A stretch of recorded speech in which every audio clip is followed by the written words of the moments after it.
We'll go through a few mathematical preliminaries. These are things which you have learned in your high school, but just for the sake of revising, I'll just quickly revise all these. You might be very familiar with sets. Okay, a set is nothing but a collection of objects. You can have X, which is an element of S. You write it like this. X belongs to. Okay, you use this alphabet so that you write X belongs to S. X is an element of S. Similarly, you even write X is not an element of S. Okay, you strike off that belongs to so that you can write X is not an element of S.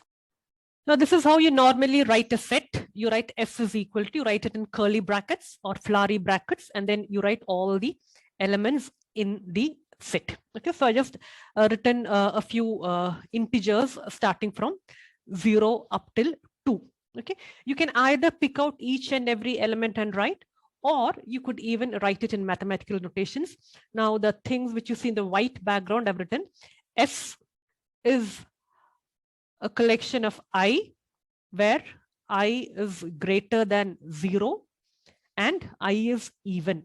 So which means, this set would contain 2, 4, 6, 8, 10, all my even numbers greater than 0. Okay, so these are the basics of sets, and you might be even knowing about the various set operations. Okay, like union, intersection. You have union, S1, union, S2, where S1 and S2, they are different sets. The S1 union S2, it would be nothing but the collection of all things which either happen in S1, X belongs to S1, or X belongs to S2. That is the cumulative collection of things both in S1 and S2.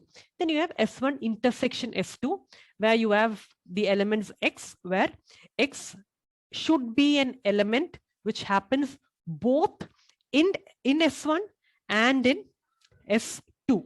Very simple, the common elements. Then you have S1 minus S2, things which are there in S1 but not there in S2, which belongs to S1 but do not belong to S2. The same way you even have complement.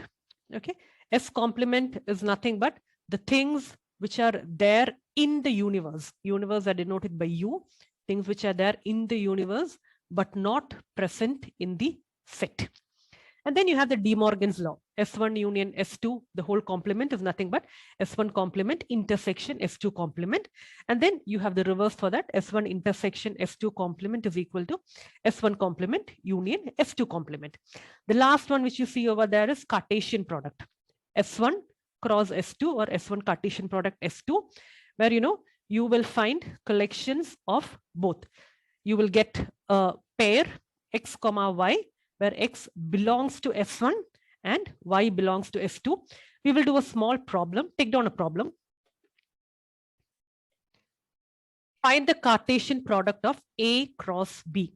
A Cartesian product B, where I have A is equal to 1, 2, 3, and then B is equal to XY. Okay, find the Cartesian product of A cross B. Okay, so A cross B, again, it will be another set. So my first pair will be 1, X. My second pair will be 1, Y. My third pair will be 2, X. My next will be 2, Y. Now I'll just take all the possible pairs. That's it. Okay, the next one would be 3, X. And the last one would be 3, Y.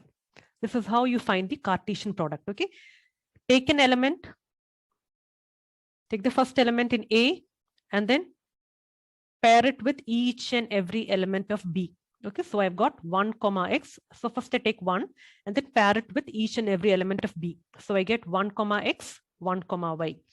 Next, I take in the second element 2, and then I find out 2X, 2Y. And then I take the next element 3, and then I get 3x, 3y. So this is the Cartesian product of two sets. Okay. Now we'll go into functions and relations. First, we'll see about functions. As you all know, function is a rule which assigns elements of one set to another set. I've written over here. F is a function which has a relation. F is a function which is between S1 and S2. Now, the thing on my left-hand side, S1, I say it to be the function domain. S1 is my function domain, and it is mapped onto an element in S2, the thing onto my right. Okay, S2, I call it the range. Okay, so in a function, we would be having two sets. You have a set called a function domain, and you even have a set called a range domain. Okay, so this is my function. This is one set, S1. This S1, I call it to be my domain. It is mapped onto a unique element in S2. It is mapped onto a unique element in S2, and S2, I call it to be my range. So function is a mapping or a rule. Function is a mapping or a rule from S1 to S2, where S1 is a set. There will be many elements X. Okay, it is mapped onto a unique element Y, which happens in S2, and S1, I call it to be my domain, and S2, I call it to be a range. Now, there are two kinds of functions. One is a total function, and the other one is a partial function. I call F to be a total function if the domain F has all the elements S1. And then I say it is a partial function if, you know, it doesn't have all the elements. If it is a subset, I say it is a partial function. Okay. Now, the same way I even have something called relation.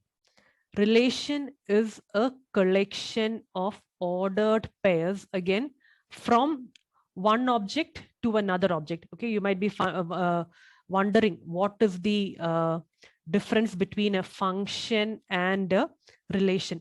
Now, function, you can associate uniquely only. Okay, you can have only one associated element. But when it goes to relation, you can have more than one associated element. Okay, if you look into the definition of function, okay, see that word over there, unique element. Function can be mapped on only into a unique element, while, you know, relation, there is no word called unique. You can map it onto many elements. So relation is a collection of ordered pairs, which is again mapped from one set to another set. Now, there are many kinds of relations. The most important, which is something called equivalence relation. Equivalence relation. Now, you say a relation is equivalence if it is reflexive, symmetric, and transitive. If a particular relation satisfies all these three properties, the property of reflexiveness, the property of symmetry, and the property of transitiveness, you say the particular relation is equivalent or not. Now, I'll quickly go through the definitions of reflexive, symmetric, transitive. All these are revisions of your high school. We will do a problem so that you get to know things very easy. Now, reflexive is nothing but self-related pairs. Like, you know, you should have an element called, you know, if you have an element called 1 in a set, you should have a relation called 1, 1. You know, I call it self reflexive or self-related. If you have an element, you should have exactly the mirror as the relation. You call it to be a reflexive relation. Okay, self-related pairs. Okay, then you have something called symmetric. Symmetric is nothing but the mirror image. Imagine you have something called 1, 2. Imagine you have a pair called 1, 2. You should even have a symmetry 2, 1. That should also be there. Look here, the first one reflexive A, A. That should exist. Okay. The second one, symmetric means, you should even have A, B, and you, in case you have A, B, you should even have B, A. You have 1, 2, which means, you should have 2, 1. If you have both 1, 2 and 2, 1, you say it is reflexive. Okay. Then you have something called transitive. Now, transitive is like, imagine you have a element called 1, 2, and you have something called 2, 3. Okay. Like, you have A, B, which is this. You have A, B. You even have B, C. You should also have A, C. 1, 3. If you have all these three pairs, 1, 2, 2, 3, and 1, 3, you say it is transitive. Now, if a relationship, it has all these three, reflexive, symmetric, and transitive, you say it is a equivalence relationship. So we'll just do a quick problem so that you understand it much more better. So take down a question. For the relationship, for the set R is equal to 1, 2, 3. For the set R is equal to 1, 2, 3, find whether the following relations are equivalence or not. Find whether the following relations are equivalence or not. Okay. Now, to find whether it is equivalence or not, you'll have to first check for reflexive. Then you have to check whether it is symmetric.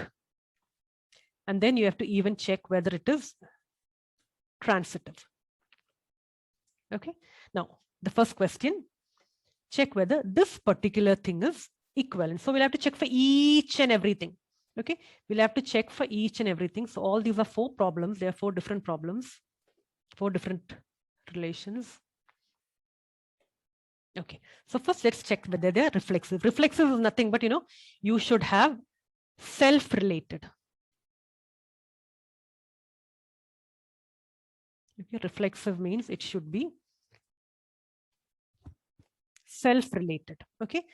You have 1, 1, they're self-related, fine. You have 2, 2, you even have 3, 3. So perfect. They are reflexive. They are reflexive. Okay. You have 1, 1, 2, 2. Okay. Now you have to check for symmetric. Okay. Whether the mirror images are there. Okay. You have 1, 1. The mirror image of 1, 1 is 1, 1 itself. Anyway, it is there. Don't worry. So we'll go for the next one. 2, 2. The mirror image is 2, 2 itself. Fine. Okay. So I take the next one. 3, 3. Okay. 3, 3. 3, 3. The mirror image is 3, 3 itself. So perfect. That is also satisfied. Now I'll go for transitivity. Take the first element. 1, 1. Okay. A, B.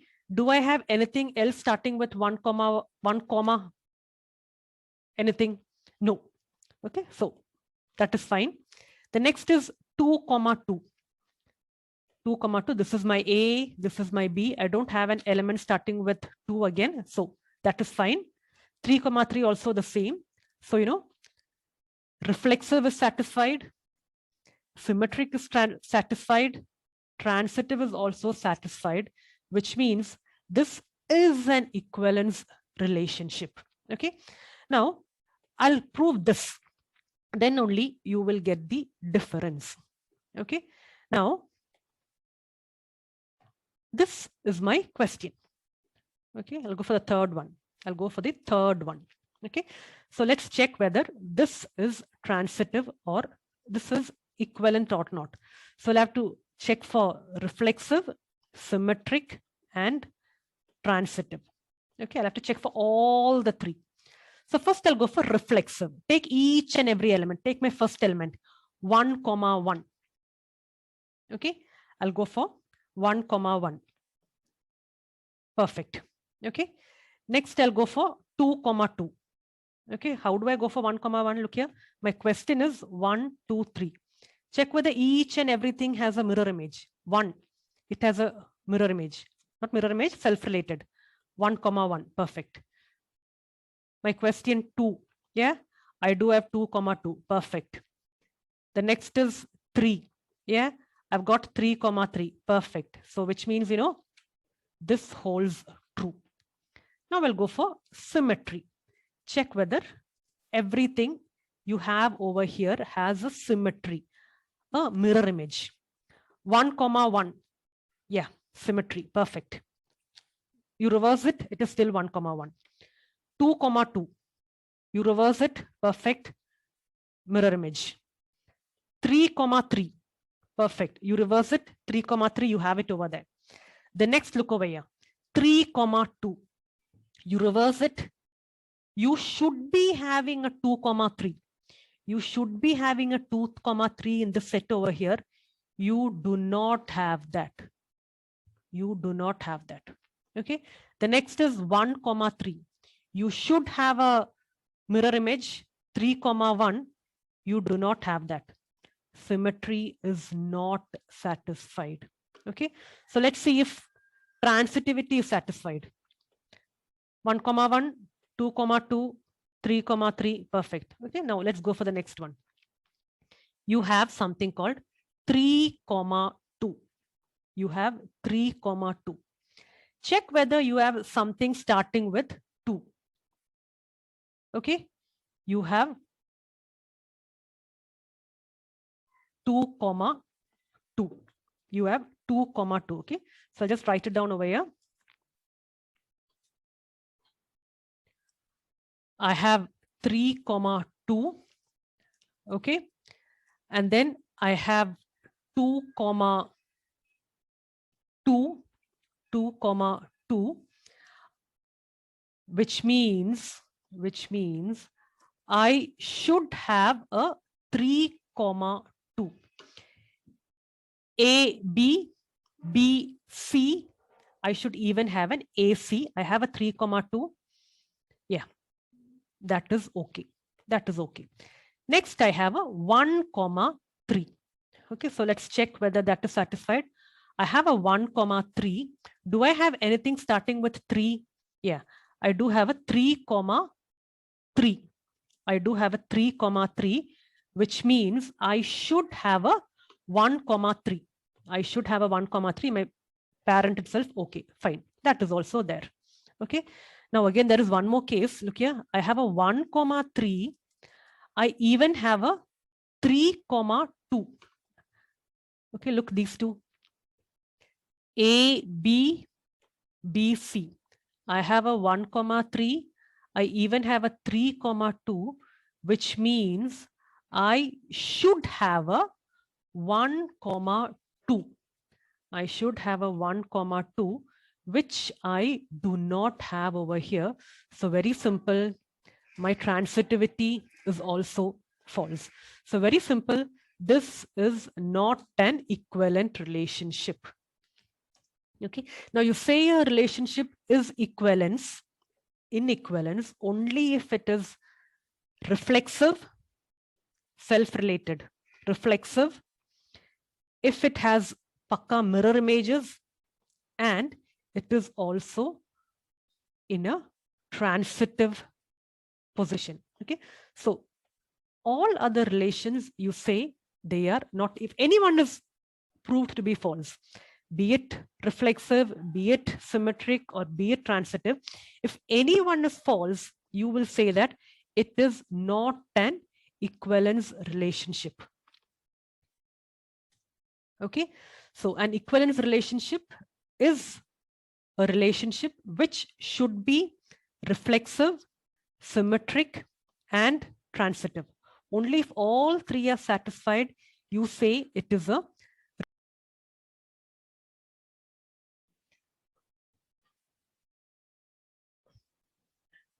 The next mathematical preliminary we will see are graphs and trees.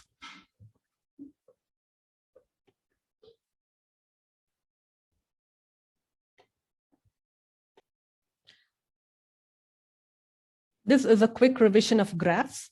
As you all know, graph, it is an ordered set which will have two things. One is vertices. Vertices are the endpoints. Okay, you can have any number of vertices. In this particular graph, I do have 5 vertices, 0, 1, 2, 3, 4. Okay, and then you even have another set which consists of edges. Edges are nothing but the connecting path between two vertices. Like, I have edge 1, E1, which connects between 0, 1, and so on. Okay, so graph is nothing but a collection of edges and vertices. Now, just like you have graphs, you even have another mathematical preliminary called trees.